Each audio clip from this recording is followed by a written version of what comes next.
And I'll be monitoring the chat too. And if we have any questions, we'll just, I'll just keep pulling them in. Showup is a different virtual conference. Our carousel of learning immerses you in the subjects that can transform your business. We start with expert speakers, then move to reflection sessions. Next, share ideas in expert-moderated roundtables. Then gather at the stage as moderators reflect on everyone's insights. Finally, convene in your personal tribe of 5 to create accountability as you put new ideas into motion. This approach drives collaboration, insight, and action to transform your business. Gather your tribe now and come to Showup February 1st through 3rd.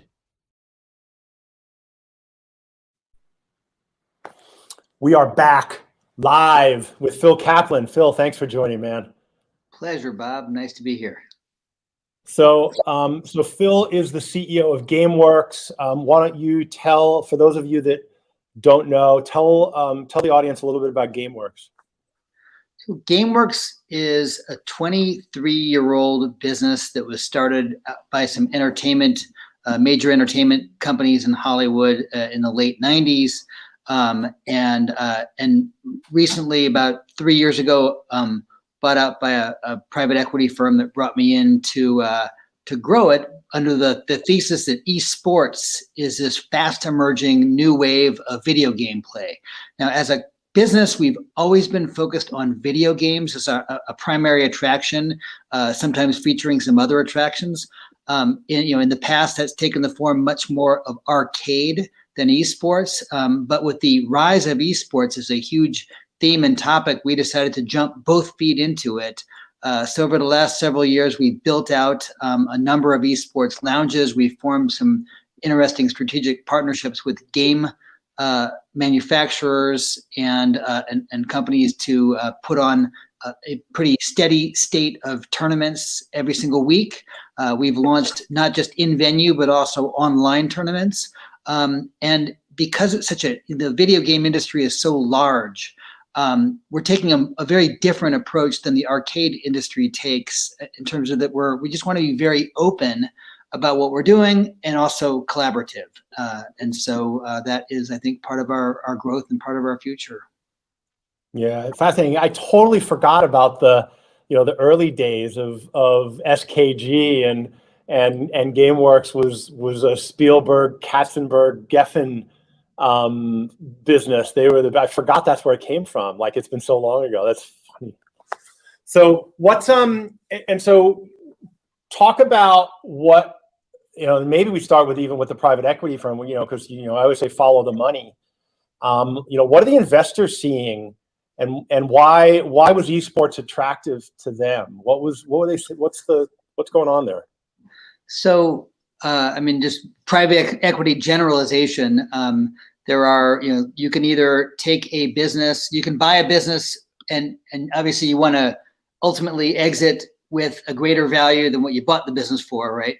So you can either do that by driving out cost or growing revenue or a combination of both. In this case, it was a fairly tightly managed cost situation. So the thesis was all about revenue growth, and revenue growth driving consumers through a number of different things, but esports from a product perspective was core to that thesis, driving esports revenue and to a increasing audience.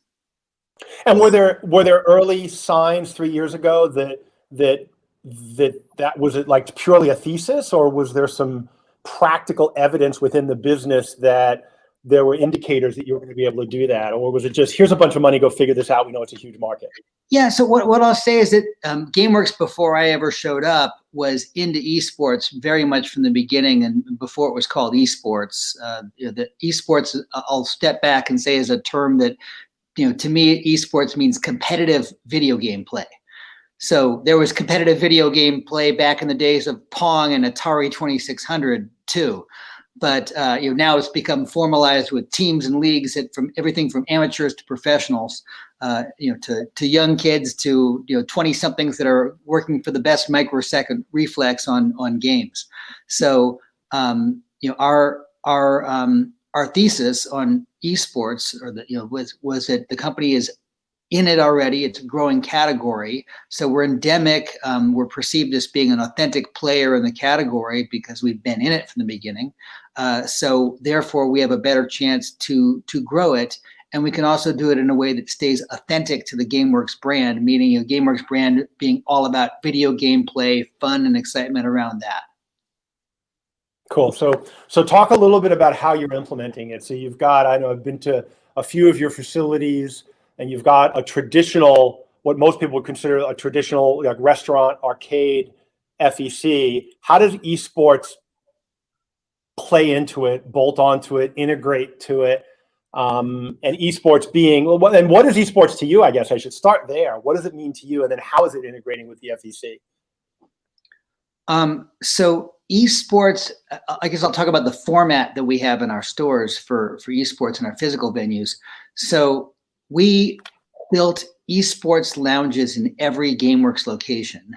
And with, an esports lounge, if you talk about the spectrum of size, right, you could be playing esports at a single seat with either a piece, typically it's a PC-based game or a console-based game like, PlayStation, or another console, Xbox, and Nintendo also. So you take, and then we, in our a medium-sized format, we're typically going, call it 20 to 50 seats in a particular location based on the location potential. So that's lounge sizes in that sort of mid double-digit range. Then there's there's venues that have much larger capacity.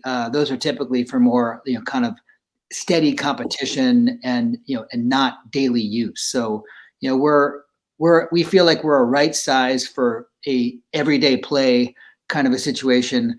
We segregate because it's different equipment. Again, this is open equipment. It's PC and console games, and it's the action is in the titles themselves and also in the people that play a particular title, and then also event. So we run programming around these physical establishments that we built in every location. And in the last year and change, we've extended that gameplay online using various online tools that are a combination of proprietary tech, proprietary skills, and publicly available technology. All right, so let's talk about that. So I think most people can get their heads around what an esports lounge might look like. And again, you've segregated, at least in the stores I've been to, you've segregated those to a certain extent visibly, like you walk in and then there's a room that's set up and the ambiance feels very different. And then, the arcade is really bright and loud and flashing lights and buzzers going off, and the lounge is a little bit more sedate and dark, and obviously that's intentional. Why do you do that? And what's the difference in the crowd that it attracts? And I'm especially curious about the interplay between the FEC and the esports lounge, and do you get crossover, and how do they complement each other? These are all great questions. So yes, that's right. As far as the feel of the lounge, absolutely, it's segregated. As far as the audience, we're trying very much to have the audience overlap, but it's going to vary depending on the day and the title, and whether it's just open play or whether there's an event going on. So a few things. The typical esports audience now is about as large as the number of people that play, right? So whereas arcade, it's all about going and playing. With esports, it's just as fun to watch a competition as it is to play in it. And that's a pretty even ratio of people. So if you think about everybody who's coming to play, bringing a friend, that friend can wander off into our arcade or into our restaurant. So having, the cross sell of the FEC, and granted, we were already in the FEC business when we were building out this esports business. So it wasn't like we chose, this is the ideal way to make an esports business in our FEC. We were already in the FEC business. So it was, how do we enhance that with this new product? And how do we become a leader with this new product? So that was our thought process. There have been plenty of people that have tried to do sort of standalone, small format esports, as if you took our esports lounge and plugged it in somewhere.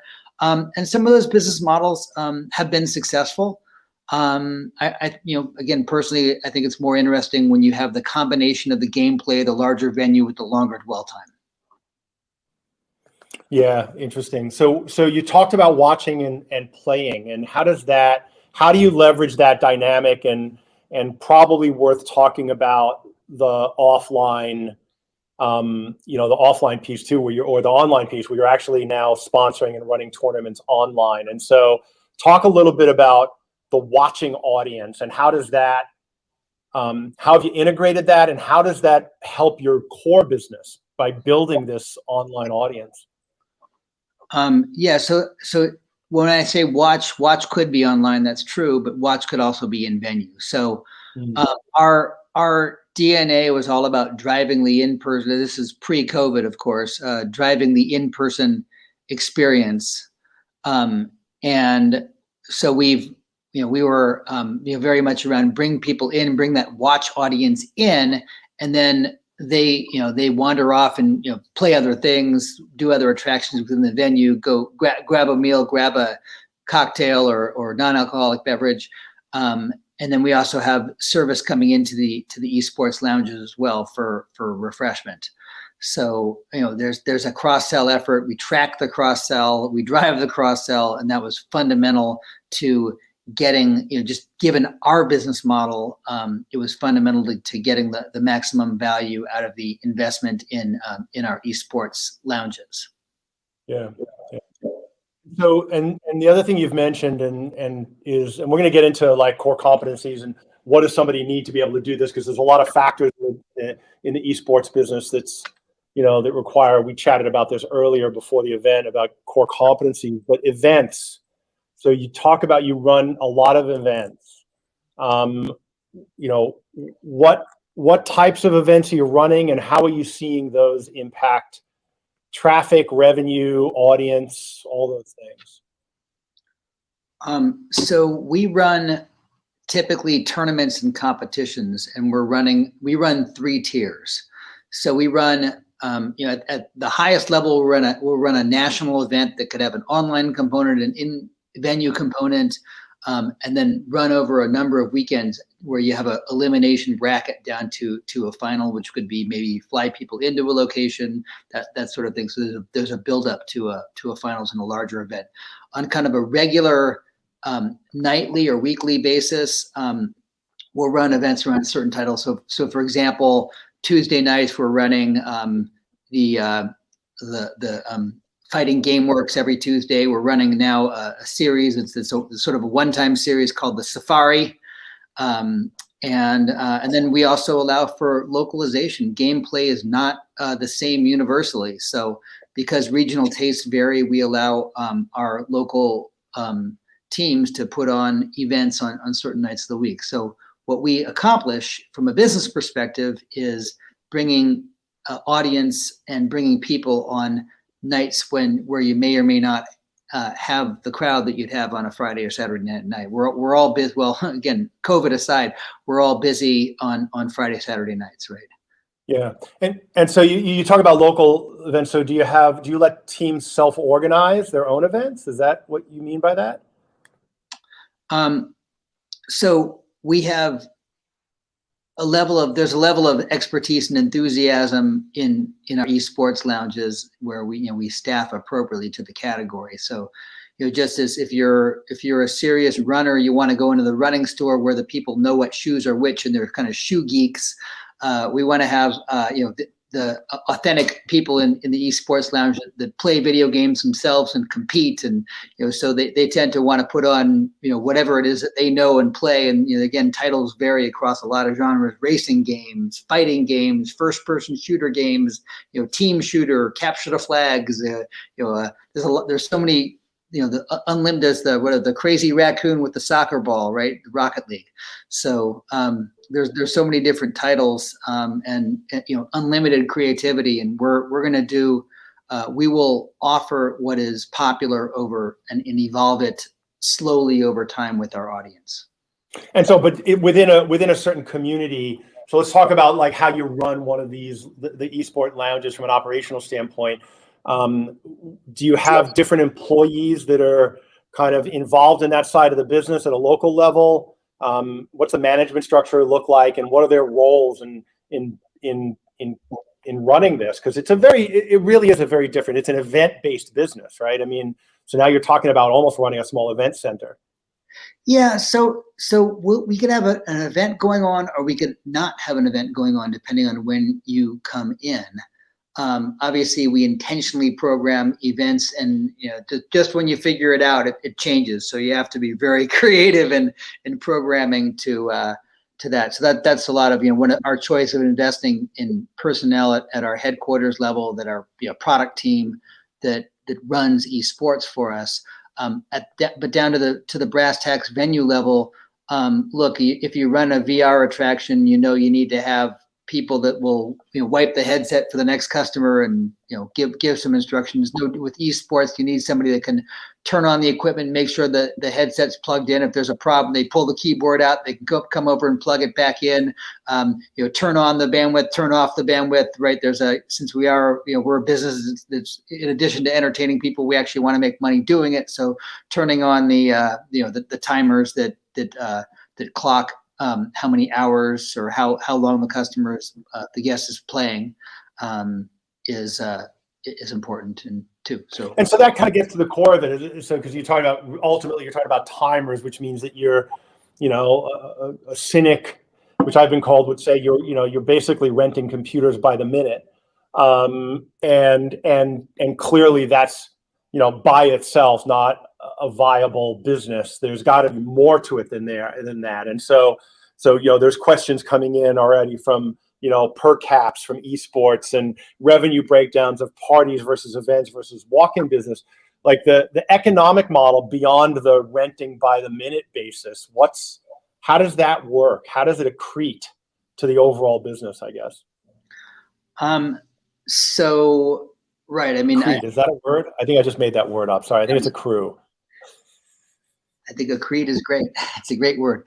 Yes, esports is accretive to our business. So I think that you need all those components. There's definitely different models, right? There's plenty of people that are doing online only esports. There were back from the beginning of the internet, there were all kinds of free games you could play, and some of them have become tournaments and contests and that sort of thing, and some of them have just massive scale.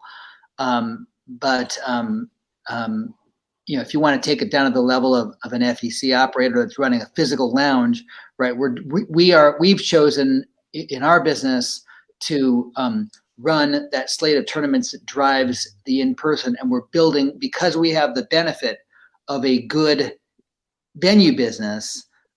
We have that foundation where we can patiently build the online component. If you're an online only business, you have to, they can burn massive amounts of capital acquiring the players, and then the players are fickle. They run to the next game, so they've got to have, it's just a different kind of business if you're trying to monetize eyeballs and advertising revenue versus in venue where we can charge for the gameplay, we can charge for the food and beverage. We can sell the esports space partially or wholly for events. We can do group sales. We have teams and leagues that come use our facilities for practice. If we can get them to off hours and get some free promote out of it, that's great. Or if we can get them to times where it's a draw, that maybe there's more of a business relationship there. We're a site where game publishers can sit in and do programming. They can come to our place and actually touch their players in person and try and launch new games, which we've done in conjunction with several publishers. So there's a lot of different ways to iterate, and I'm sure that there's plenty more we haven't thought of that the industry will think of. So as I speak openly to the industry, plenty of other people in the industry will speak openly about their great ideas too.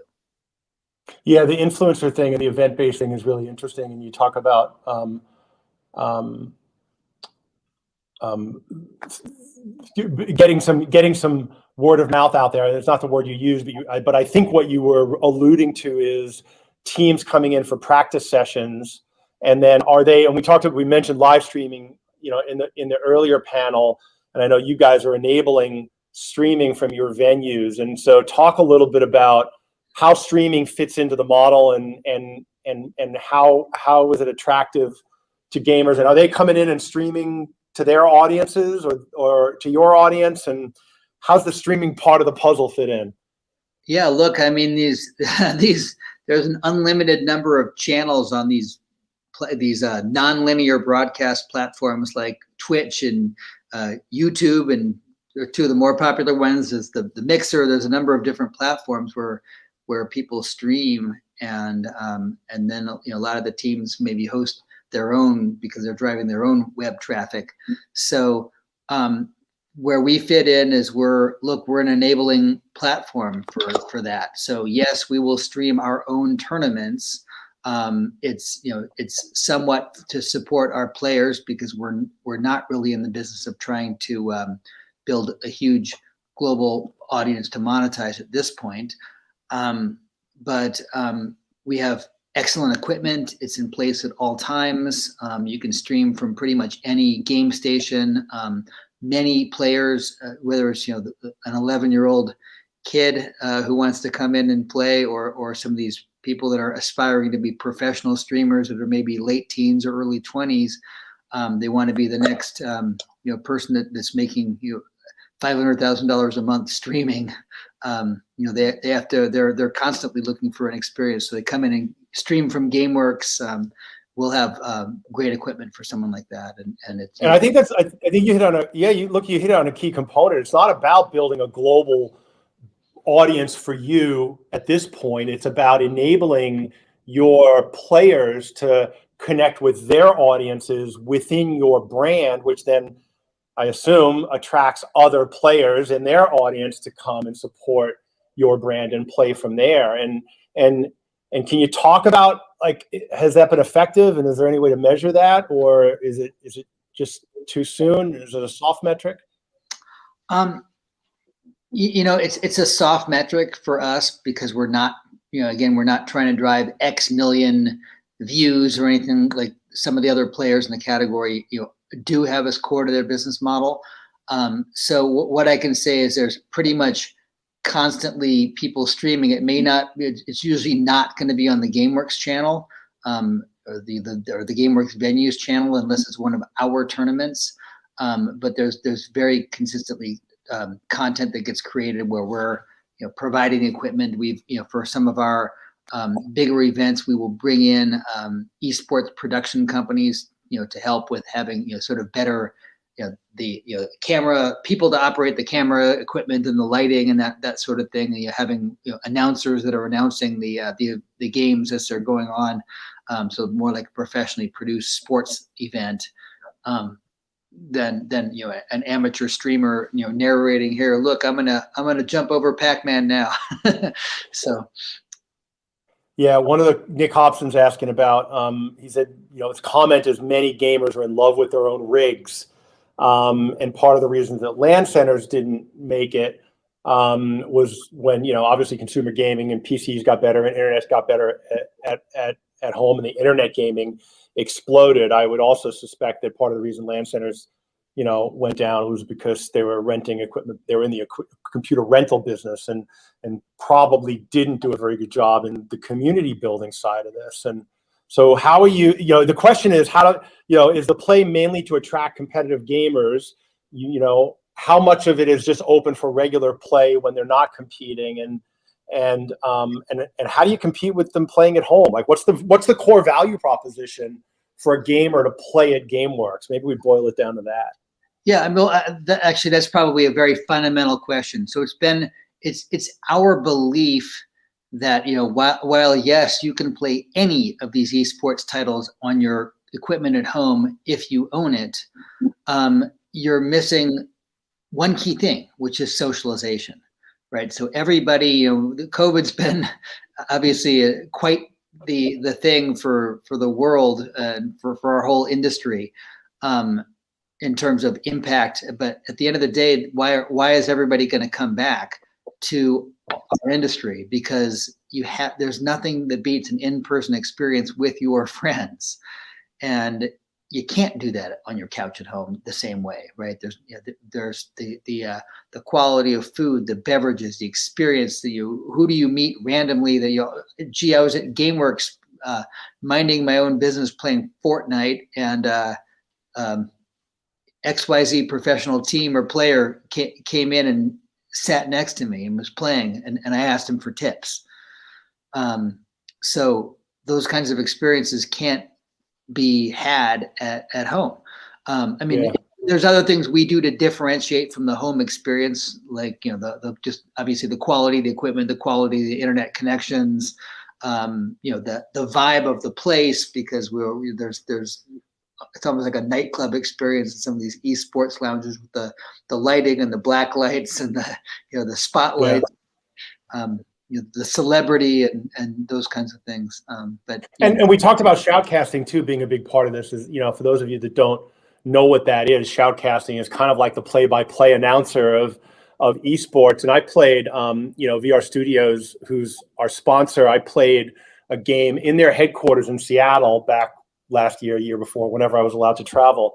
And I played a game without a shoutcaster, and then they played the same game in VR with a shoutcaster. And it was it was kind of like their VR laser tag game, Power Play. And I felt like a professional athlete. It was amazing, the difference in the experience playing with somebody announcing the game. It turned it from a game into an experience. And how do you integrate that into the in-venue experience? Certainly during our competitions, there's more of a buzz. You're playing not just against your friends, but whoever's there competing that night. And that I guess the same is true with online. We definitely make that an experience. There's always a prize that you're going for, whether it's usually there's some kind of a cash prize involved with winning that varies depending on the magnitude of the tournament, the title, and different game titles require different levels of prize to be interesting to the players to want to come and compete. So that's a lot of what we figure out in our programming. And as I said, once you figured it out, it changes again. So you got to figure it out again. So Joe Pulte makes a comment about this being an anchor. And I think this is a great point, Joe. You have to look at esports as an anchor attraction. It's not an ancillary service that you just put in. You've got to put the resources into it. And so can you comment on that, Phil, about how you view esports within the pillars of the business, and resource-wise, how do you allocate, marketing resources, operational resources with, esports versus the rest of the business, food and beverage, arcade, what else you have there? Yeah. So look, the arcade business looks at a machine that they're thinking about putting into their arcade, and they say, okay, this machine, I'm going to put it on my floor and tie it into my POS, and is going to earn blank. And then hopefully that blank is, 3 times what you spent on it in that first year, right? In esports, I think there's different ways that you could participate. So at the totally grassroots level, we've seen even restaurants say, hey, Fortnite World Championship is tonight, come an hour early and bring your own device, right? So you don't have to spend anything to do that. But in our case, we went to the dead opposite. We said, this is new core business for us. We are going to make esports our lead product and drive an audience. And so therefore we had to build the physical venue. We had to create the programming. We had to continue to evolve the program. We had to build and bring in the online components that would let us extend in venue to online, to run tournaments, to form partnerships with game publishers. So we put very much time and effort in doing that. And what I'll say is we've also we will happily share because look, we've already made that investment. We are making that investment. We will happily share that with other FECs that maybe partner with us. So we'll drive a tournament into their locations as well, and they can decide what level of investment they want to make on equipment to have if any, to have us run with them. So again, this is a very large global industry. Yeah, you talked a little bit about the statistics of like the FEC industry compared to the gaming industry is just, infinitesimal. Yeah, I mean, you go video games is 100+ billion globally, 130, 140 billion last I heard. You go to casino gaming, now you're talking what, 600-700 billion, and it's huge numbers. So when you say FEC and you talk about several billion in the United States and I don't know what 20 globally, it's tiny. Tomorrow we're going to have a panel on gambling and betting in FECs, and and one of those things is a big movement around sports betting. And I know Dave & Buster's came out on their last quarterly announcement and their last quarterly conference call with analysts and mentioned that they're working on a big thing around potentially enabling sports betting in some of their sports bars.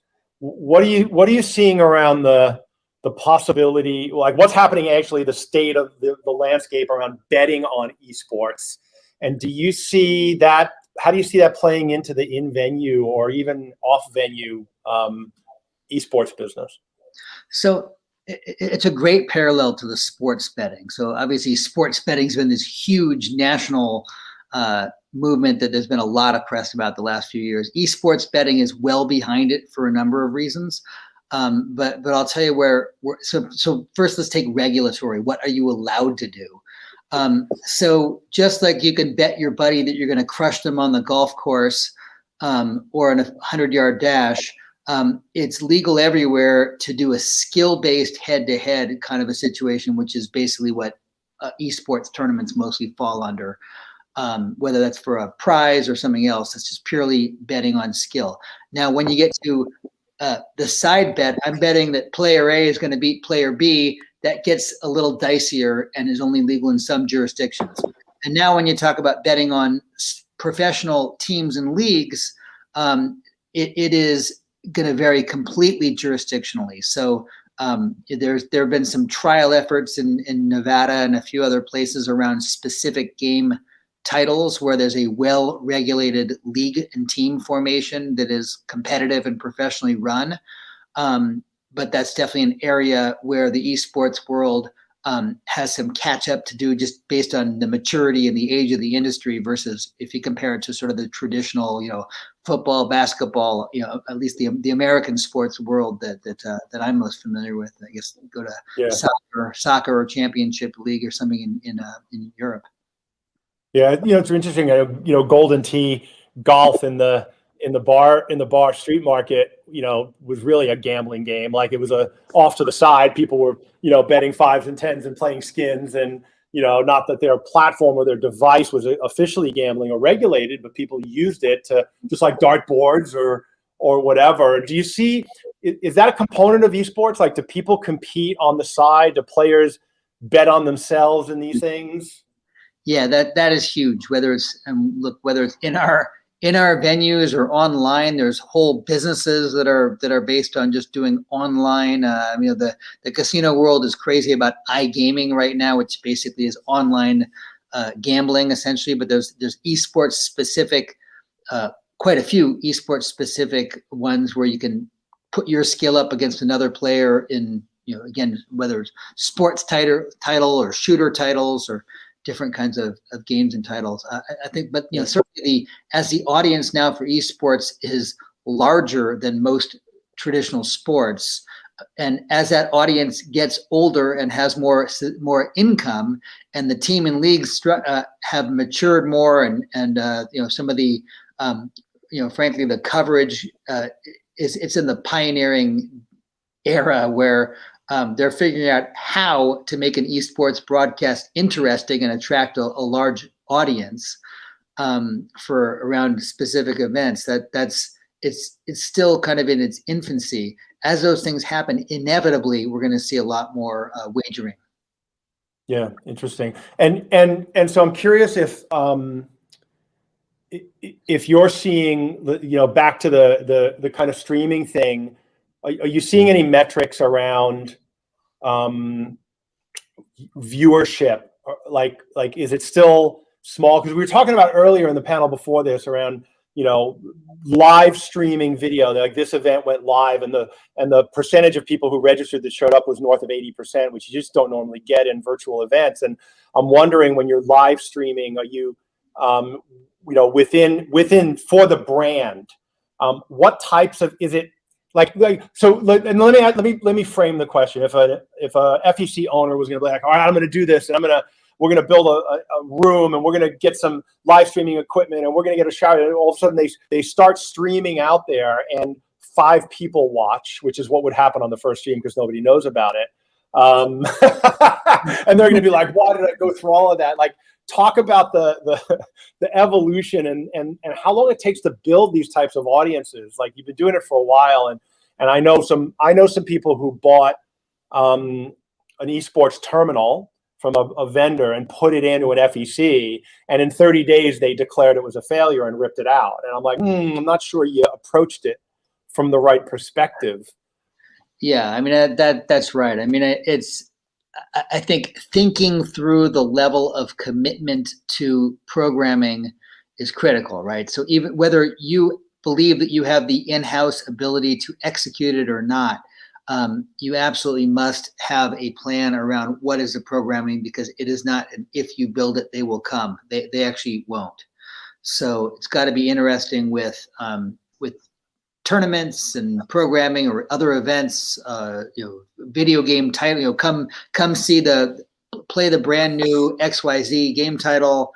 That's, the new rev of a popular title or a big global launch that's getting a lot of attention. It's just, there has to be programming with esports, or the equipment alone is not exciting. As you said, you have it in most homes in America. Yeah. So what are the core competencies that somebody needs to develop to do this? Like obviously, you'd alluded to the fact that you're willing to partner and help FECs, where you could take a space and run an esports lounge and partner with them, which, by the way, if you're curious, I would highly recommend, if you're going to make the commitment both feet and learn about the core competencies. And if not, and you just want to kind of dabble in it and you want to turnkey it, I can't think of a better company to do it within GameWorks. But if they want to do it themselves, what are the things they have to do? Like, what are the core competencies and the capabilities within their organization they're going to have to build? So, what is the equipment? Is one that's easy. Is at the end of the day, it's writing a check. I'll give anybody that spec if you want it. Of course, know that the equipment evolves pretty continuously. There's then there's the people that know about running. What titles are popular and are merchandising and bringing those titles in. Then there's an IT capability around keeping it all running smoothly. And then lastly, there's a venue labor component, to the extent that you're putting it in. There's just like with the VR machine, you've got to have somebody who's savvy enough to be able to run the machine and at least do it. So you can have IT very heavily centralized. They do need to know where the reset button is and plugging in, unplugging. When we image a machine centrally, we ship it out to a venue. They have to know how to plug it in. So at least there's some basic level of technical capability at the venue. Yeah, and then on the community. So the other pillar that you've got competitions, you've got events. So you got to figure out how to do that, and then there's the whole community thing, right? And so, talk about esports as a community building experience, and how does that, what do you have to be able to do there? So that was kind of core to our thesis is building the community. So being able to drive you drive essentially an audience around a title. So I'll name a few. I mentioned Fortnite, but Call of Duty. There's an avid, large audience around that title. Some of the fighting games, Tekken, Super Smash Brothers. They have passionate communities. So these communities before FECs or LAN centers were anywhere. We're playing with each other online or playing with each other on the couch or whatever it is. And in a lot of these cases of the popular, there's probably 20 or so esports titles that are pretty viable and popular, and hundreds, of course, of gaming titles that are popular at any given time. So we tap into those existing communities very heavily. They're locally based. I think it's many of the moms of America and dads of America are figuring out that their kid can now get a college scholarship to play video games. And so that is driving parental interest in having their 11-year-old get really good at any of the name the above title. It's a popular esport that may be involved in a future college tournament. There's I think almost 100 now colleges that have official esports teams. Many of them are building professional quality facilities for competition. They're also building more recreational lounge types on these college campuses. So as that evolves, these communities need look, our offering happens to be a commercial and fun place to go, and we make it exciting. People come in, there's an event, it's a tournament, it's fun, it's a blast. They want to keep coming. Yeah. But you got to get you pick a title, you tap that community, you bring in the people from that community. Sometimes there's community organizers you can tap into. Sometimes we build it and drive it. Sometimes our own people are part of a community and know a lot of people and can drive it. So those are it's like any kind of an outreach based marketing, you have to know it. Then over time you build your database, you build your list, and we do a lot of work with our database to keep driving and growing that audience. Do you have a role called community manager within your organization, or and if so, where do they reside? Like, who does that work? Because it's actually work trying to go find these people. Yeah, so we split that a little bit between local, right? Because as we all know, everybody probably involved in Showup here that's an FEC operator. Your local people know their local audience. You have regulars. You build relationships, one person to one person with these guests. And so that's certainly the case with our esports local people. There's no substitute for that. And there's nothing better than that you could do centrally through, whether it's through online or an in-person reach out. But we certainly give air support when it comes to specific technical skills that are hard to find or hire in an hourly person in venue. We will centralize those particular roles and skill sets. And we've invested heavily in building up that expertise. Bob, I think you're muted. Yeah, I was opening a can of fizzy water and didn't want to interrupt. And so, yeah, I think the cheers. I think the again, it's kind of a slow burn. Building community, building streamings. Like, this is something that's going to be a slow burn, and you have to have the vision to understand that you're going to have to invest in this and reinvest and reinvest. And that's what I think Joe Pulte's comment earlier about being an anchor attraction is it requires consistent reinvestment, but not just in the computers. It's in the it's in the people and the community. And I think that's something that it goes back to league bowling, right? I mean, if you think about it, like the bowl, right? I mean, there's the model. Yeah. No, I mean, I myself have used that exact analogy. Esports is like it's like the league bowling 50 years later. There's league night, yeah. Tuesday fighting game works. Yeah, interesting. And bowling's moved away from that, right? And bowling's moved away to more casual, projection mapping. They're breaking down the 10 frames and three balls on the 10th frame, and they're changing all of that because the consumer trends have changed, and people don't want to commit to leagues and bowling's become, the traditional stuff's become kind of boring. And so, they've lost, a lot of these locations have lost that recurring visitation, and this is a way to bring it back. Yeah, this is right. Same kind of a concept. A little more. Yeah. What do you see as far as repeat visitation? Do you see, how does this affect, the IAPA statistic of 2.3 visits per year for an FEC, and obviously that's an average, and it's going to be all over the board. But what do you see as far as how esports has impacted repeat visitation? You do get around a specific title where you have built a community, you do get that repeat visit, and I don't know that I have a great number that I want to volunteer to this audience on that. I can say just anecdotally from observing in our venues, we're getting a multiple on that kind of a visit ratio. We definitely get, as you run events, of course, there's burnout. You have to think about seasons and that sort of thing. You can't run 52 weeks a year, the same stuff.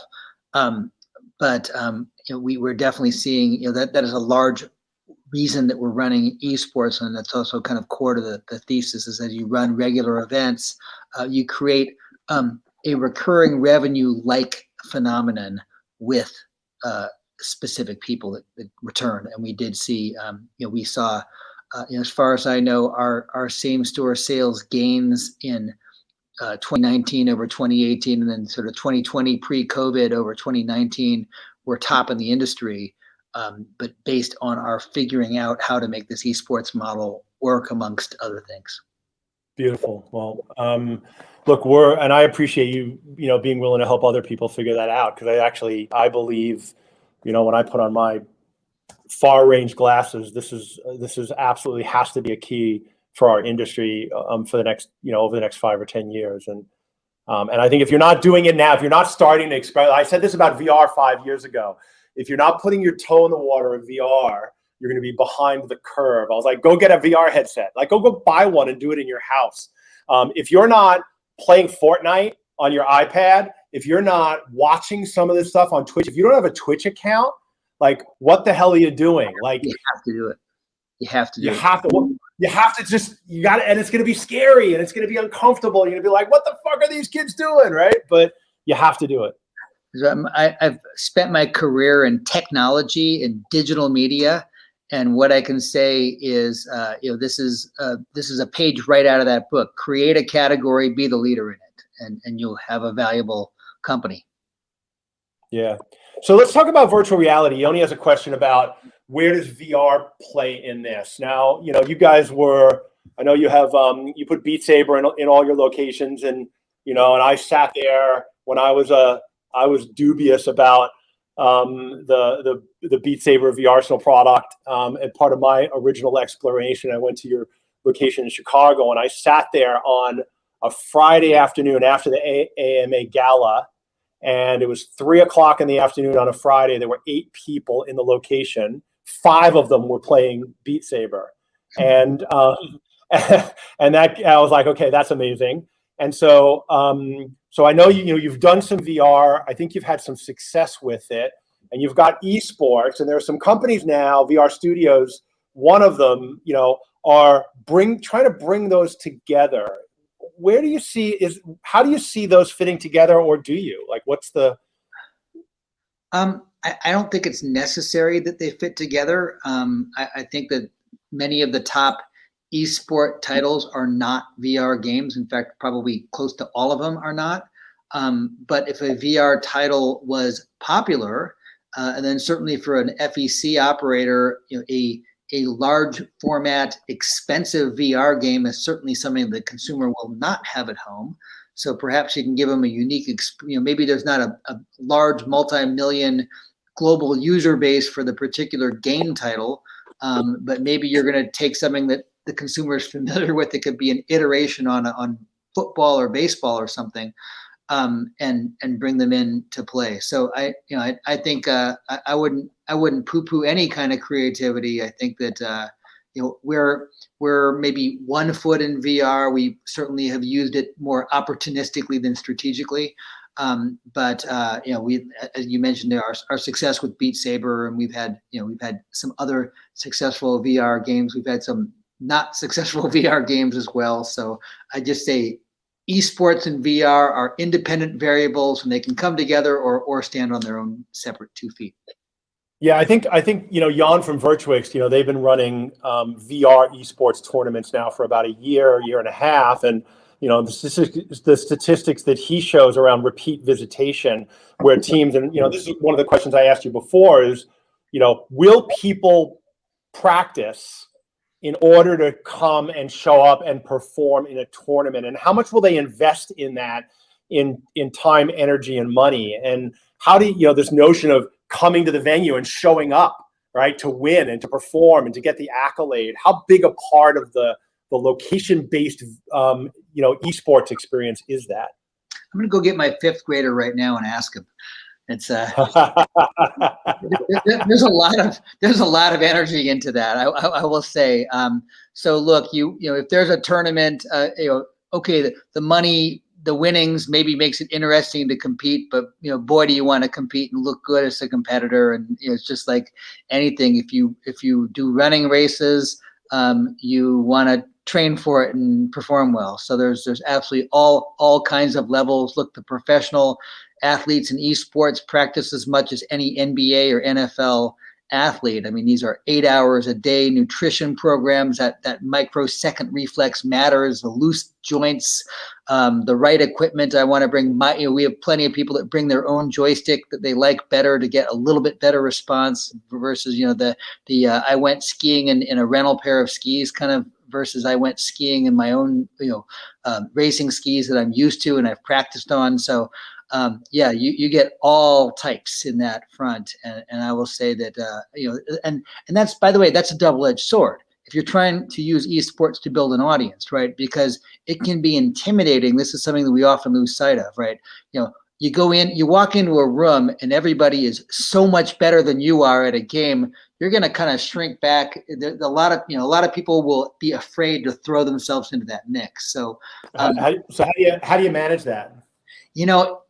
It's so based on the personality of the person who's right there in the venue and organizing the event, right? You've got to try to, you see somebody walk in, you really want to try to engage them. And it's no different than all of us in this industry do with our excellent hospitality. It's got to be based on, you have to have a good company culture where you're encouraging your frontline people to be extra friendly to the guests, and you've got to have the ones that are authentic and they want to keep bringing and building that audience. They're excited about their sport. They want to bring new people in to play their sport, and in this case, it's an e-sport. I think that's important to have that right frontline personnel, but it's definitely a challenge. You have to do it and promote to it.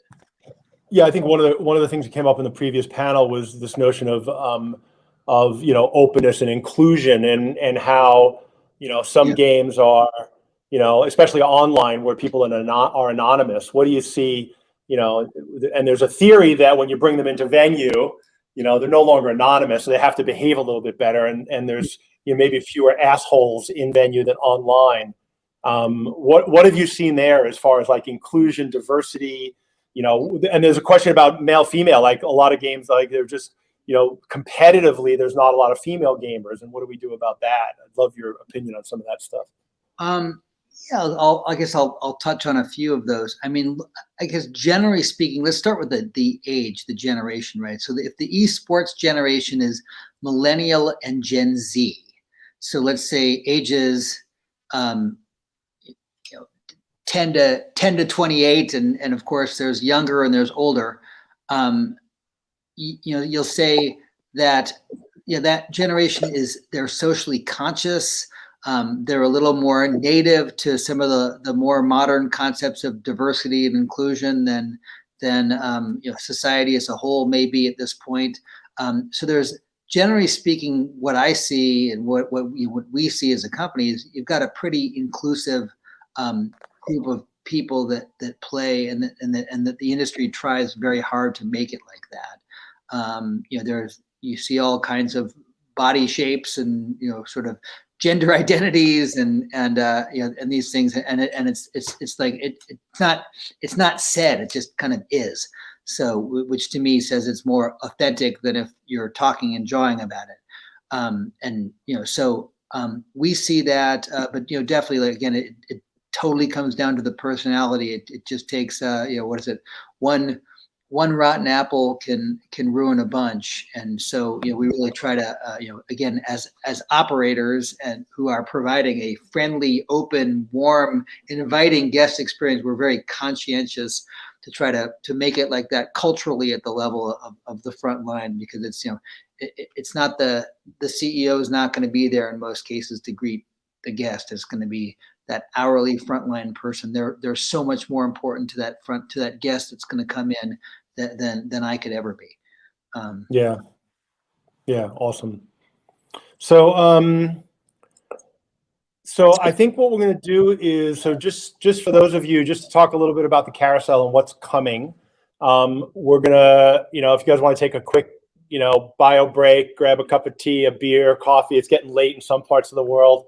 It's only 10 a.m. here, so I'm still a couple hours away from my first beer. We're going to go ahead and move into speed reflection. So the speed networking area is open, and so you can move in there. And I want, Phil, I would invite you, like, if people were going to ponder a question, like, what's the, like, you go to these conferences and the speaker says, okay, now I want you to turn to the person next to you, and I want you to think about this thing. We're going to do a quick reflection for people where they can go in and do some quick one-on-one 3-minute chats. And what's the, and what are some of the questions people want to ponder? I think for me, one of them is this something you're prepared to take the commitment? Like, because I don't think this is a casual, I don't think esports is something you want to get in casually. You either call you, right, and say, Phil, help me do this. Or maybe there's some other people out there doing that. I'm not aware. I don't think that it's buy a bunch of equipment and plop it down. I think that this is a different thing. And so my first question is, are you ready to make this commitment? And if not, just wait. But what are some of the other things people might want to contemplate, like really reflect on, as far as, esports and getting into it? I think people are key. Who's going to own it in my organization? Yeah, that's a great one. And if you don't have somebody, are you willing to hire the right that person? Yeah, because that could be, it could be some level of expensive. Yeah. Yeah. Is there a certain role within an organization that you would look at to start something like this if you were starting fresh? Is there a department? Well, I mean, if you're going to start it, if you're looking at it depends on, I guess, on the size of the organization. If you're a single location FEC versus 10 or 20 locations, if you're talking about multiple locations, you probably want to have a central product team that's thinking about what are we offering in terms of both equipment, titles, and events, and also doing some of the central promote around that. And then you're also thinking about at a local level, who's kind of my enthusiast that's going to touch the guest, and they have to be more on the level of they like esports, or they like certain, anybody you hire is only going to know whatever titles they know. They're not going to know every title. They have to be sort of able to step outside themselves and expand their reach, that there's plenty of other popular titles, because your business will be helped by having, what does the consumer in your area want the most. Yeah, I love that idea of a product team, and I don't know how many family entertainment centers have product departments or a product manager, but it really is a product management function. I think that's a brilliant insight. That's going up on the graphic design. from my tech industry roots. Yeah, it's really a product. Awesome. So I invite everybody to jump over to speed networking. Think about, like, is this something you're willing to do? And if so, who's going to own it? Who in your organization can own this, both at the, if you're a big chain level, at the management team level, and and at the local level, because you really have to have both of those. And then we're going to be in about 15 minutes. We're going to meet in the meeting rooms. We've got a bunch of roundtables. We're going to have smaller discussions and breakout sessions just to talk about esports and what does it mean. And we've got a bunch of people from VR Studios. We've got a lot of experience there. Phil, hopefully you can stick with us, but I know you're busy and your email's probably exploding. But if you've got time, it would be great. It would be great for you to stick around and maybe jump on a table. And yeah, that's what they look like. We showed today. We learned from yesterday, and we're showing it on screen today. That's what the tables look like. And this is all a grand experiment. We're making this shit up as we go along. So, and at the end of the roundtables, the moderators are going to go back up on stage here, and we're going to just do a quick reflection on what were the insights for each table, because we want to make sure we're sharing everything, and that'll get recorded in the graphic recording, and we'll share that with everybody online. Excellent. So thanks for your time, Phil. Hopefully we'll see you around. Everybody, speed networking, and we'll see you back in the roundtables in 15 minutes. Pleasure. Thank you. Rob. Showup is a different virtual conference. Our Carousel of Learning immerses you in the subjects that can transform your business. We start with expert speakers, then move to reflection sessions. Next, share ideas in expert moderated roundtables. Then gather at the stage as moderators reflect on everyone's insights. Finally, convene in your personal Tribe of Five to create accountability as you put new ideas into motion. This approach drives collaboration, insight, and action to transform your business. Gather your tribe now and come to Showup February 1st through 3rd.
Showup is a different virtual conference. Our Carousel of Learning immerses you in the subjects that can transform your business. We start with expert speakers, then move to reflection sessions. Next, share ideas in expert-moderated roundtables. Then gather at the stage as moderators reflect on everyone's insights. Finally, convene in your personal Tribe of Five to create accountability as you put new ideas into motion. This approach drives collaboration, insight, and action to transform your business. Gather your tribe now and come to Showup February 1st through 3rd.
You cannot resist the power of the dark side.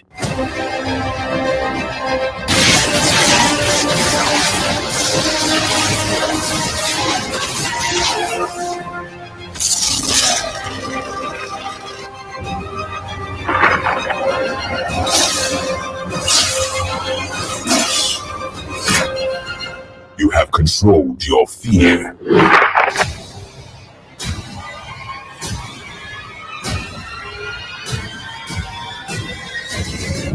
But your training won't save you now.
Virtual reality has the entertainment industry buzzing.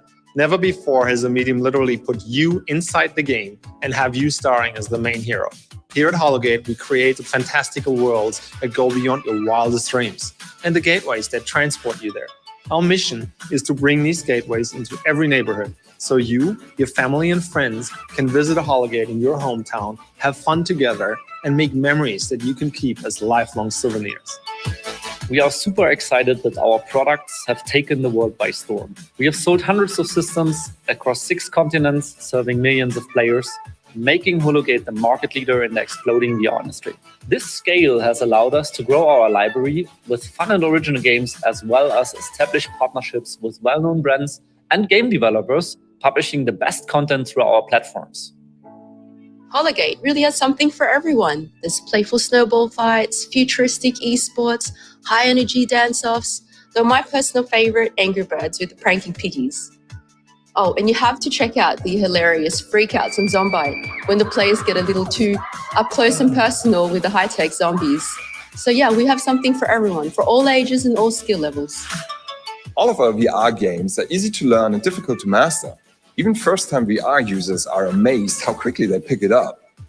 Hologate's signature open design and spectator screens allow everyone to feel like they are part of the action. Wherever our systems get set up, Hologate is always a crowd pleaser. Many entertainment providers ask me, why is Hologate so successful? Well, we really built Hologate with you in mind. Our systems require a small footprint, one single attendant, and with this they receive an amazing player throughput. Nothing beats Hologate's revenue per space ratio. And on top of that, our mind-blowing experiences are exclusive to our platforms. They get people off the couch, out of the house, and into your space. Now is the perfect time to adopt virtual reality into your business. Though we're really just scratching the surface of the awesome potential of VR, there's an amazing future ahead. You need a partner that fully understands the market, has an impeccable reputation, global reach, and an amazing distribution network of partners worldwide that allow for local support and smooth operations. We'd love to connect and help determine if Hologate is the right fit for you. And have you join us in the VR revolution.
You cannot resist the power of the dark side.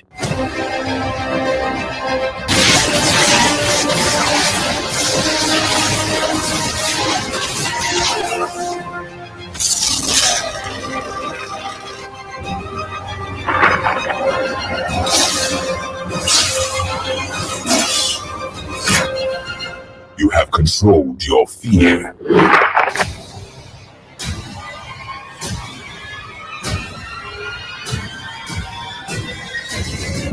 But your training won't save you now.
Hi.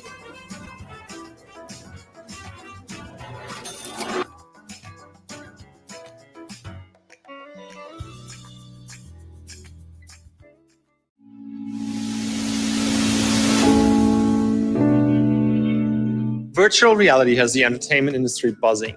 Never before has a medium literally put you inside the game and have you starring as the main hero. Here at Hologate, we create fantastical worlds that go beyond your wildest dreams and the gateways that transport you there. Our mission is to bring these gateways into every neighborhood So you, your family and friends can visit a Hologate in your hometown, have fun together, and make memories that you can keep as lifelong souvenirs. We are super excited that our products have taken the world by storm. We have sold hundreds of systems across 6 continents, serving millions of players, making Hologate the market leader in the exploding VR industry. This scale has allowed us to grow our library with fun and original games, as well as establish partnerships with well-known brands and game developers, publishing the best content through our platforms. Hologate really has something for everyone. There's playful snowball fights, futuristic esports, high-energy dance-offs, though my personal favorite, Angry Birds with the pranking piggies. Oh, and you have to check out the hilarious freakouts on Zombite when the players get a little too up close and personal with the high-tech zombies. So yeah, we have something for everyone, for all ages and all skill levels. All of our VR games are easy to learn and difficult to master. Even first-time VR users are amazed how quickly they pick it up. Hologate's signature open design and spectator screens allow everyone to feel like they are part of the action. Wherever our systems get set up, Hologate is always a crowd pleaser. Many entertainment providers ask me, why is Hologate so successful? Well, we really built Hologate with you in mind. Our systems require a small footprint, one single attendant, and with this they receive an amazing player throughput. Nothing beats Hologate's revenue per space ratio. And on top of that, our mind-blowing experiences are exclusive to our platforms. They get people off the couch, out of the house, and into your space. Now is the perfect time to adopt virtual reality into your business. Though we're really just scratching the surface of the awesome potential of VR, there's an amazing future ahead. You need a partner that fully understands the market, has an impeccable reputation, global reach, and an amazing distribution network of partners worldwide that allow for local support and smooth operations. We'd love to connect and help determine if Hologate is the right fit for you. And have you join us in the VR revolution.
Showup is a different virtual conference. Our Carousel of Learning immerses you in the subjects that can transform your business. We start with expert speakers, then move to reflection sessions. Next, share ideas in expert moderated roundtables. Then gather at the stage as moderators reflect on everyone's insights. Finally, convene in your personal tribe of 5 to create accountability as you put new ideas into motion. This approach drives collaboration, insight, and action to transform your business. Gather your tribe now and come to Showup February 1st through 3rd.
Showup is a different virtual conference. Our Carousel of Learning immerses you in the subjects that can transform your business.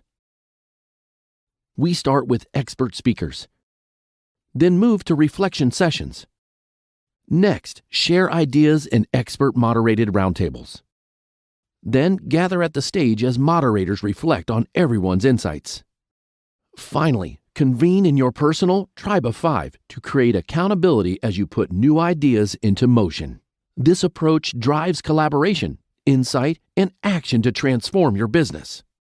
Gather your tribe now and come to Showup February 1st through 3rd.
Hey, I'm back in purple and black and white. So yeah, really interesting. Just quick reflection on the whole carousel. It seems like 2 roundtables is the right number. And so I think Phil's going to join us again. Phil, thank you so much for sticking around and doing this. I know it's getting late there, and you've got so many things to do, and your generosity of spirit and time is so appreciated by so many people. Yeah, pleasure. The roundtable was. I can't hear you though.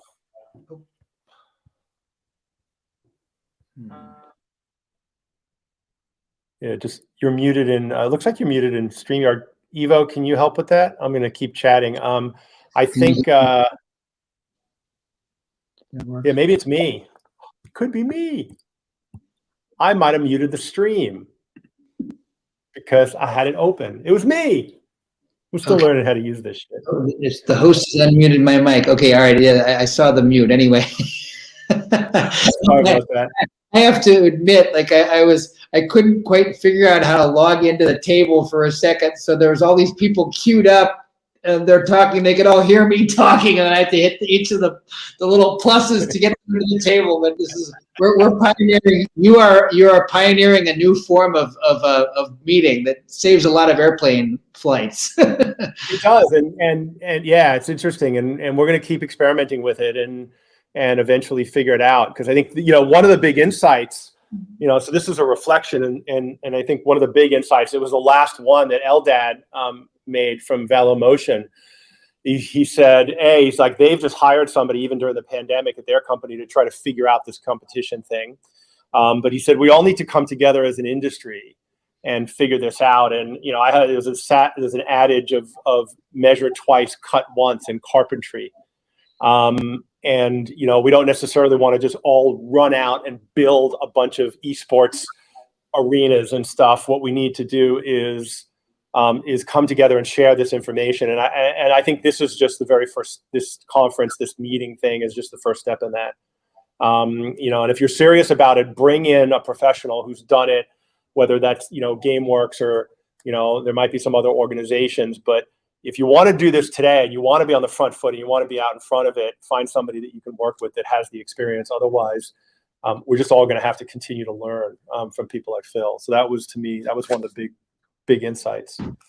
What about on your side? What was some of the things that came out of the roundtable?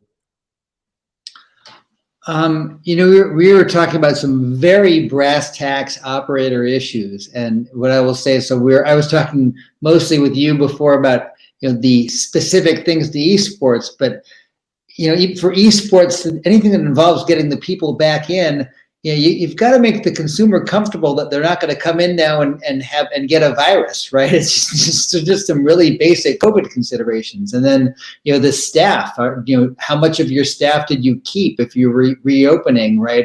Probably, I think, experiences have differed a lot based on regional and what other opportunities were available economically. So I think these are more general and non-esports specific topics, but I think they certainly affect an esports venue operator. Yeah, definitely. Any operator right now, like if you're not making people feel safe, and it's funny because we talk about inclusion and we talk about safety from a psychological standpoint in esports. It's really an important thing, but now it's actually physical safety extends beyond that, which is a new thing that we all have to deal with.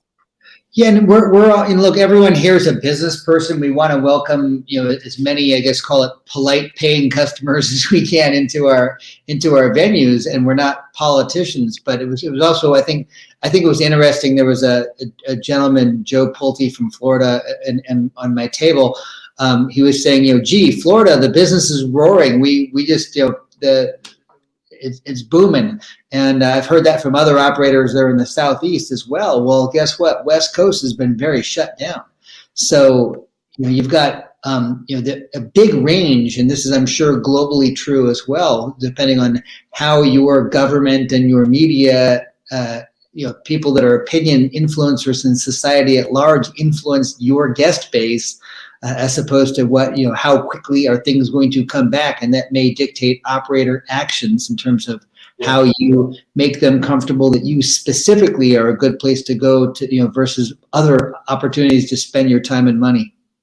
Yeah, and especially today, I think that, for the rest of this year, that's going to be a big driver. I think that, what we're trying to focus on is what's beyond, assuming that we're going to get beyond COVID at some point and it's going to become managed, then what, right? And I think there's a lot of people who believe, and this will be the focus of tomorrow's event, but a lot of people believe it's going to go back to the way it was, and it might for a little while. In fact, those highly likely, based on what we're seeing, certainly here in Australia, where things are bouncing back fast, or Texas and Florida, where people are just desperate to get out.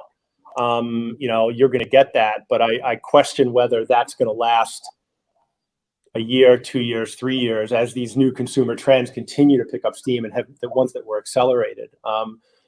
Is bowling and laser tag and miniature golf, still going to be the thing that drives people out of their homes, and that's the thing I just want everybody thinking about. Yeah, I'll plug for esports on that note, because what I will say is when the entire sports world shut down in 2020 and you couldn't go to a baseball or football or soccer match live, esports was ubiquitous because you could play it, from home. So there was of course, first that was online and a lot of broadcasting and streaming, but a category that had been growing rapidly and was already large as far as the audience reach exploded, and there was much more awareness of it, of that expansion. So I think what we'll see with esports is an expansion of what's already a good secular trend. So I hope to be one of the people that takes advantage of it, but I think there's room for many people to benefit from that growth. Yeah, I remember, it was in April when all the, professional sports shut down, and Fox was broadcasting on, like, not Fox Sports West, like Fox was broadcasting, virtual car racing, and NBC broadcast a virtual version of the Kentucky Derby with all the greatest horses, ever, and the virtual tennis and virtual, soccer and all of this stuff. And it just exposed it to such a broad audience of mainstream sports viewers. I was fascinated by that, and it'll be interesting to see how that, again, it didn't last long, because I think they figured out a way to bring live sports back without crowds, to be at least to feed the broadcast audience. But what did you see in that? Because I know you guys were involved in some of the racing, the car racing stuff. What did you see? We did. I mean, look, that it was great for the sport. It just created for esports. It created awareness. Yeah. So we did some things, and then there was a huge NASCAR event along the lines of some of the other esports virtual events, and that just drove audience. And now there are many places to play online, but I think that unique combination of in venue and online, is something that's going to be lasting. Yeah. Okay. One of the other insights that came up from an operator was, we need to demystify this for the operator. I think there was a lot of, the panel before yours and then yours, there's a lot of, mystery around this. And, on one hand, we need to come together and need to understand it, and then we need to really simplify it. And again, either get somebody to come in and do it, or take your time to learn it.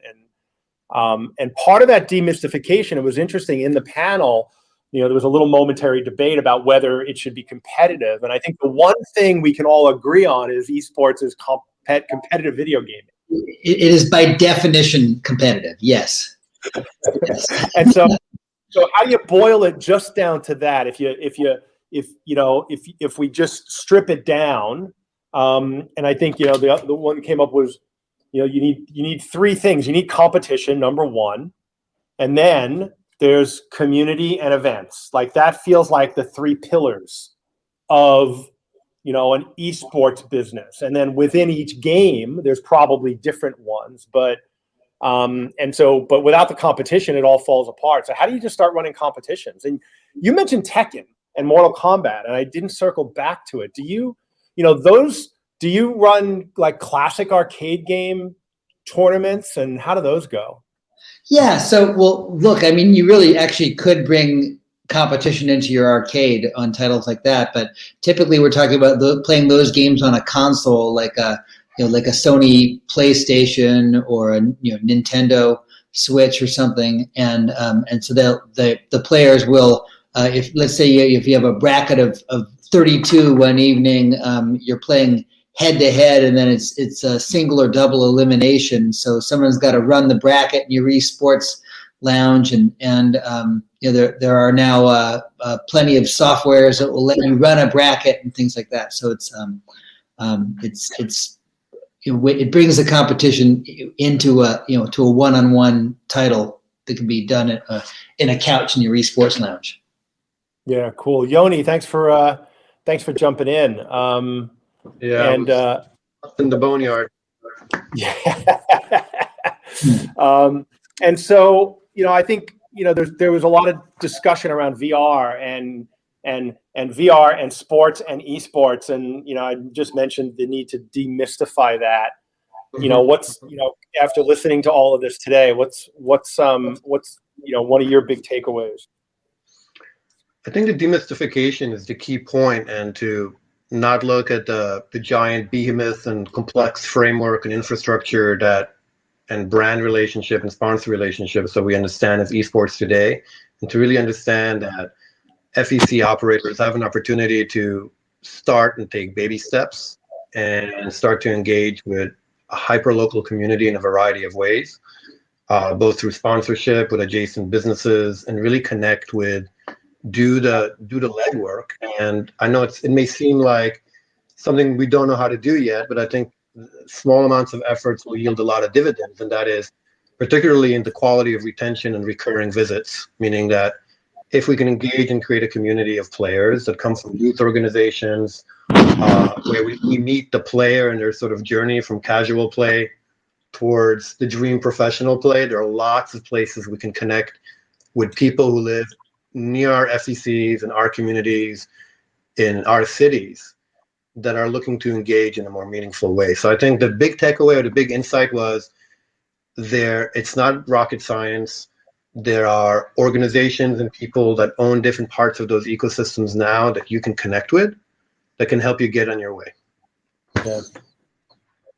Yeah, cool.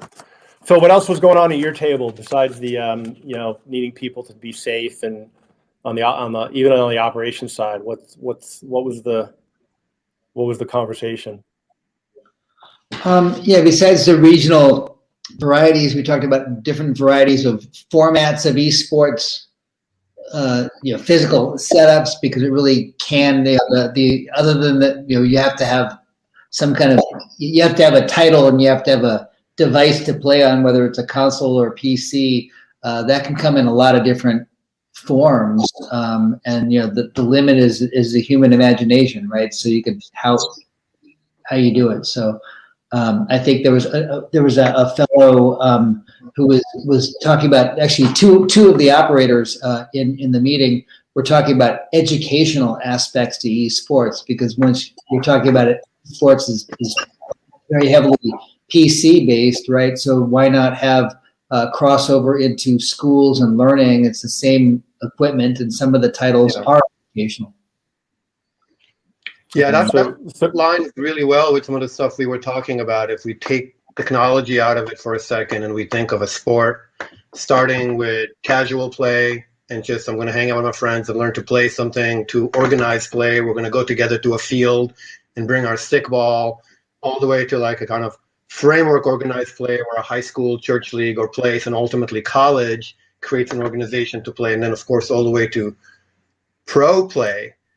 And you go all the way to what casual play is now. We understand that there are different frameworks that are available today to do that.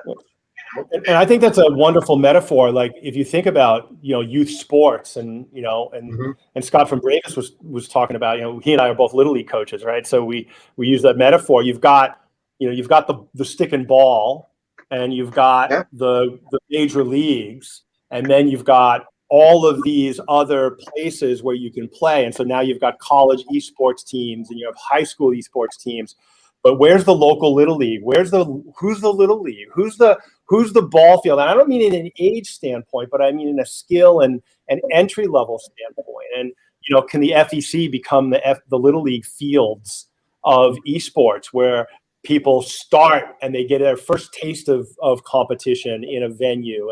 And I think that could be a massive blue ocean for us. Totally. Brian Severance, who is of course a designer, an FEC location designer, had a great metaphor where he said, we're not building the pro stadium, we're just building batting cages. And I think that's a really smart thing. Like, before we're going to sell them gloves and shirts and put team logos on it, let's just teach them to hit a ball. And I think that is really important for us, specifically with how FECs, I think some of the smaller, I mean, I know Phil, you've been doing this for a long time, particularly with esport, but certainly on smaller organizations that are trying to figure out how to create that level of engagement and retention and recurring attention. I think to demystify some of that and let them start small, because the more sustainable the business is for all of us, the better for all of us. And ultimately, perhaps then we have all of us are competing in the same arena, right? It's one league.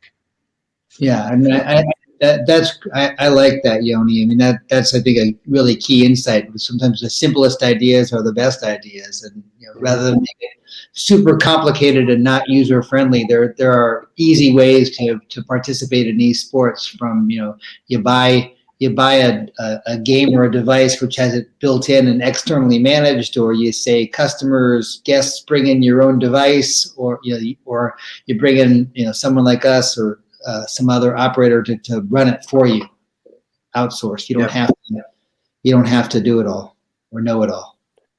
Yeah, and if you think about Family Entertainment Center, you rewind a decade or two, it started out as an arcade, right? It was really simple, and then it evolved into this multi-attraction thing, and now it's got food and beverage, and now we're looking at what's next, and so I think that there's a real elegance to that simplicity. Back to Brian Severance too. Anchor attraction. He's like, treat everything like an anchor attraction. Yeah, that was awesome. That was a really good insight from him. The other thing that came up. Sorry, go ahead, man. I'm sorry, go ahead. I was gonna say, we kind of managed to break little components of it and just talk about what is esports, and we kind of narrowed it down to a stack in our talk, where we said it's you need a sport, you need a player, you need a court to play, and then you can bring an event out of it. When you have an event, you can bring in a local business to sponsor it, and now you have a community where your player is the spectator and you're creating fans. So it's just break it down to these simple elements. Just I want to talk to the local pizza place, and we're going to bring this, and the winner of that will get a pizza. Just start to, because the secret of it is really in how the community gets engaged, right? So it just felt like breaking it down to its components again. That's what I just want to emphasize again and again. Yeah, really good. And that simplicity is key. It really is, so we can understand it. And to take it back to VR too. And Brian's a laser tag guy. I'm a laser tag guy. And earlier today I was talking to Philip Steinfott from VR Nerds, who created Tower Tag, and he got his start. He was a professional paintballer. And I asked him, I was like, why didn't laser tag competitions ever take off? And he, and I can't believe I didn't see this. He's like, it just wasn't accurate. There was no accuracy to it. There was no real measurement of performance or fairness. And so now that we've got the technology, especially on the VR side, I just wonder if there's, if you break this down to just competition, and now all of a sudden, can VR be that mechanism to bring in competition? Because laser tag, I talked to yesterday in the AMA session after hours. I can't remember his name, from some company. I'm sorry, I'm brain dead. Big theater chain, Synergy Entertainment. He was talking about how laser tag's just dying. People just don't want to play anymore, and it's good for parties and stuff, but people aren't interested anymore. And I just wonder if now, can VR finally kind of become? And I know you guys pushed on that really hard, Yoni, with Power Play and some of your VR esports stuff. But I wonder if you don't have to continue to push on that, because if it's just competition and you've got a great platform, do we keep pushing that? Well, for us, I think the idea of something being easy to play and difficult to master, and this goes into a little bit of an insight I had in our talk, which was the cool thing about esports and what's always been so attractive of esport arising out of gaming is that it was a place for the geeks to feel. It was great, for all the geeks to feel cool, all the computer nerds, all the nerds to play and hang out. And it was we could be good at something and not have to be athletes. And I think it's a really important part of how it evolves. And of course, the games became more and more sophisticated, and measurement and stats and metrics become key, because you want to have, an amateur player become a pro by learning the subtleties of the game. So in some way, it becomes more and more like sports, and more like the statistics of sports as it evolves out of its original kind of breadth of its originality. Now, ironically, and this goes to why games like Hoops Madness we're creating, we're thinking about like broad appeal of sport games, is that you already know what to do, and in doing so, perhaps we're going back the other way, where now we're opening esports to a wider sports fan, or to the other demographic of people who just like sports, who may not even ever go to an FEC, or may not even think about going to esports. So I think there's a really interesting place, because of the physicality of VR and the possibility with the physics, that there's a crossover demographic, or a new way to engage with a new audience, I should say. I said the word new a lot of times, apologies. So I hope I'm trying to make a complex point simple, and maybe I didn't succeed. Actually, I think it's easy to get caught up in the complexity. Because you're talking about like lots of things intersecting. It's a six circle Venn diagram. And I think the boiling it down to the simplicity is, which intersection do we want to focus on first? To me, the bottom line is, it's clear that esport and FEC can generate bankable new revenue streams with some effort. And if you want to learn and make the effort, there are new revenue streams for you to explore that have to go from streaming and driving impressions to bringing sponsors and fans, attracting recurring and retentive audience and gameplay. Those are all new bankable revenue streams, and there will be some effort of learning to make that happen, and we should do it. Yeah. Phil, do you have anything to add to that? I think Yoni hit it pretty well. I mean, it's I just want to call out to one of my favorite humans, Linda Fernandez, who I introduced you to, Phil, and I know she's just been really interested in esports for a long time. She's asking what card system you use for purchasing time on your consoles. Is there a platform that you guys have used, or have you built your own? I hesitate to name specific vendors in a public forum. I'll just say, Linda, I'm happy to share with you offline who we use, but there are several, and they're not expensive, just sort of time management systems for esports and esports lounges. Yeah, cool. Awesome. Thank you, Phil. Cool. So I think that's it for the carousel and the education today. I want to thank Yoni, Phil, Kevin Vital, the whole team at VR Studios for sponsoring this whole conversation today. I know you guys are all helping us figure this out together, and the community. I can tell by the engagement, like, people really want to know this shit, and so cool. I really, really appreciate your time and your generosity. So, we're gonna do, and so we do have a trivia game coming up. We're gonna take a short break. If you're doing your Tribe of Five, feel free to jump in and wrap up the day and take your insights to action. I welcome you to do that in private meeting rooms. If you haven't yet figured out how to do that, you can go into the info booth down in the expo, it's getting late and my brain cells are frying, which is a perfect time to play a trivia game. Under the fold, under the video, there's some information about how to build a Tribe of Five and how to have private meeting rooms. We are going to have a good time, and we're going to give it away, an amazing prize package at the Fun Lab Virtual Trivia, sponsored by V Arsenal. There's a $100 Visa gift card. Nobody cares about that, because what you want is the Spaced Out Trivia prize pack with Baby Yoda Bluetooth speaker and the Baby Yoda something down there that I can't read because there's a lower third over it, and a Baby Yoda mouse pad because we frickin' love Baby Yoda. So in the meeting rooms at 1:30, we will kick off the spaced out trivia from Fun Lab and V Arsenal. In the meantime, go ahead and watch this outro. There it is. That's what the room looks like in the meeting rooms.